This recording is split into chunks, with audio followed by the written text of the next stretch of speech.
An older couple reached out to me recently wanting to list their house in the spring of next year. They have a beautiful, large house, but they're wanting to downsize.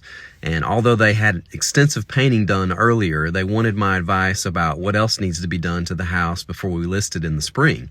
So I walked through the entire house with them, pointing out things that needed attention. For instance, there was some furniture that needed to be removed to make it less cluttered. There were older bath light fixtures that needed to be replaced. They have a beautiful, large upstairs porch that needed patio furniture.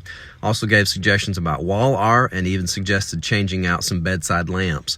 On the outside, we discussed some landscaping changes to give the best curb appeal. And I'm proud of these homeowners because they are listening and taking the steps needed to get their home in a prime condition for selling. So if you're planning to list your home in the spring, now is the time to fix all the things, whether you do it yourself or have it hired out. I enjoy design work, so if you need someone to come in and point out what can be done before listing, I offer that as a free service to all my seller clients. And as always, if you know someone needing to list their home, please let them know you know a realtor that will serve them well and will work to get them top dollar.